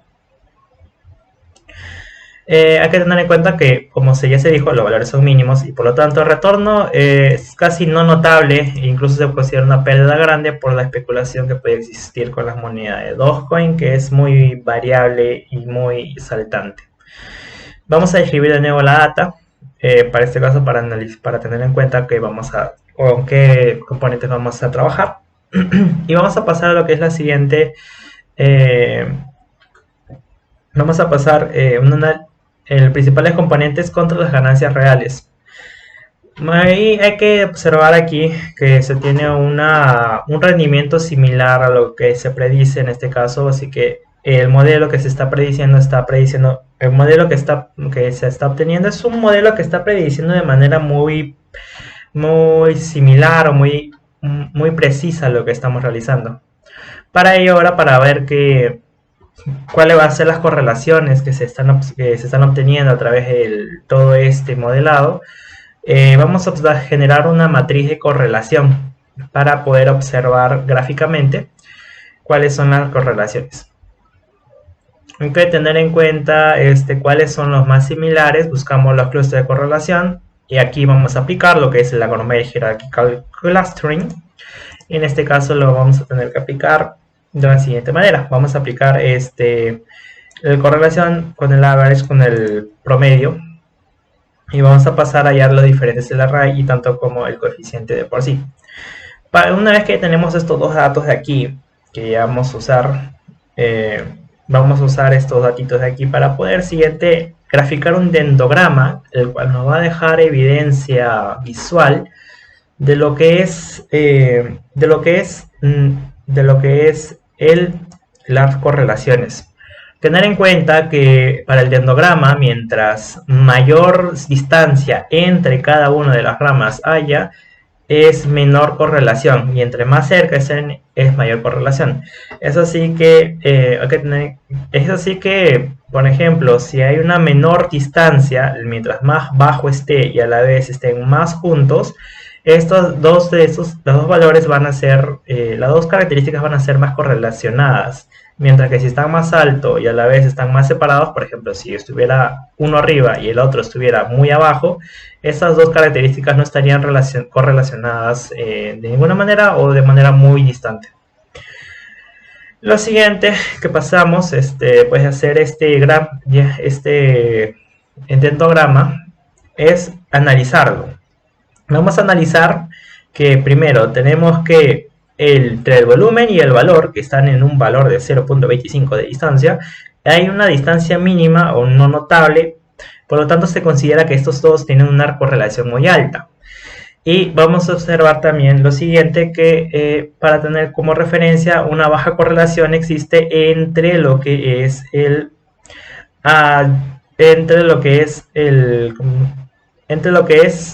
open, en este caso que está aquí abajo, pasando 0.25, y el high, que en este caso está muy arriba, diferencia al otro lado. Así que en estos dos se va a observar una baja correlación, y eso es nuestra hipótesis que tenemos a este punto.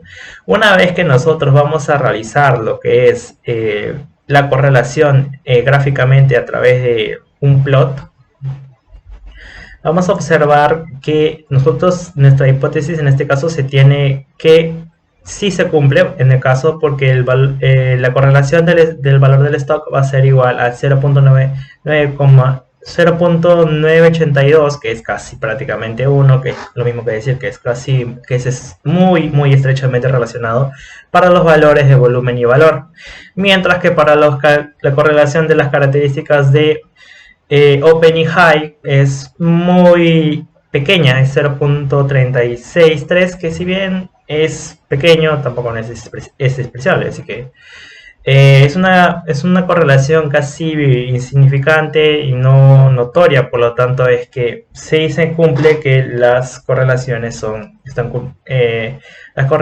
como se ha supuesto. Esto de aquí concuerda. La correlación que se halla entre el volumen y el valor, o sea, la cantidad de volumen que se hacen transacciones y el valor de la moneda están necesariamente relacionados. Esto de aquí tiene todo el sentido del mundo. Esto debido a que la moneda Doge está fuertemente ligada a cuántas personas hacen transacción con ella. Es una moneda que es muy especulativa, siendo que si hubo un momento donde hubo el boom del Doge y todos querían comprarlo.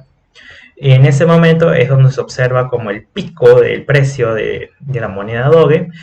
Y después de un momento, como cuando pasó ese boom, la moneda Doge volvió a caer a un precio poco atractivo, siendo que en ese momento el volumen de transacciones en cuanto a lo que era Doge disminuyó de gran manera, porque se vendieron todos los gran parte de los stocks y quedaron como un valor mínimo. Entonces se encuentra que el modelo sí hace sentido con lo que es la realidad y tiene en consideración cada uno de los valores que se han aplicado. Eso sería el modelo 12 en este caso. Eso sería todo por mi parte. Muchas gracias.